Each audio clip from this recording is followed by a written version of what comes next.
நான் வந்து இப்போ கேப்டன் பேரை சொல்லவே கூடாதுன்னா நான் பேன் பண்ணுறேன். நான் கேப்டனை நான் மறந்துடணுமான்னு கேட்குறேன்.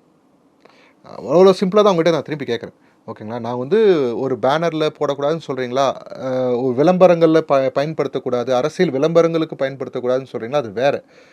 யாரும் அவர் பேரையே பயன்படுத்தக்கூடாதுன்னா அது என்ன ஆங்கிள்? ஓகேங்களா? நான் ஒரு ரெஃபரன்ஸில் கூட கேப்டன் பேர் எடுக்கக்கூடாது அப்படின்னா அது என்ன அதுதான் அவங்க சொல்ல வராங்களா? இப்போ சொல்ல வேண்டிய அவசியம் என்னன்றது தான் கேள்வி.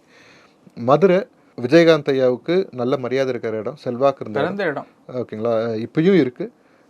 அங்கே வந்து அரசு சினிமாவில் வந்து விஜயகாந்தாவால் தூக்கி விடப்பட்ட சில படங்கள் ஆரம்ப காலகட்டத்தில் ஒரு சில படங்கள் நடித்து கூட வந்த அது இப்போ விஜய் சார் பார்த்தீங்கன்னா வந்து யார் ஒருத்தர்னு சொல்ல முடியாது, அவங்க அப்பான்னு சொல்ல முடியாது. விஜயகாந்த் ஐயா இருக்குது, அதில் நிறைய பேர் இருக்காங்க, அதில் பங்கு இருக்குது. இப்போ அந்த மாதிரி வந்து அப்படிப்பட்ட ஒரு நபருக்கு ஒரு ட்ரிபியூட் மாதிரி அது அது அவங்க மைண்ட் செட்டில் என்ன இருக்குது, அவரோட உளவியல் என்னன்றது நமக்கு தெரியாது. விஜயனோட உளவியல் என்னென்னு அவரை பற்றி தான் பேச போகிறாரான்னு நமக்கு தெரியாது. ஏன்னா அவரோட ஆனிவர்சரியும் மேரேஜ் ஆனிவர்சரியும் அன்றைக்கி தான். சில பேர் என்ன சொன்னாங்க, சங்கீதா அன்னைக்கு வந்து சங்கீதா மேம் வந்து மேடையில் ஏறி 25 வருஷமாக என் கூட வாழ்ந்திருக்காரு, இன்னி அவர் அரசியலுக்கு வராரு, நீங்கள் தான் அவரை பார்த்துக்கணும்னு சொல்கிற மாதிரி ஒரு விஷயம் வெளியே நியூஸ் சொல்லி வந்தது. நான் ஆக்சுவலாக அதை உண்மைன்னு எதிர்பார்த்தேன், நடக்கணும்னு எதிர்பார்த்தேன்.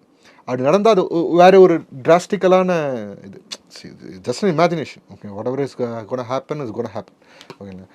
பட் இந்த மாதிரி ஸ்பெகுலேஷன்ஸில் ஒரு சில இதெல்லாம் வந்து நடந்தால் நல்லா இருக்குமே அப்படின்னு ஒரு ஃபீல் வரும். அந்த மாதிரி ஒரு ஃபீல் தான் அது.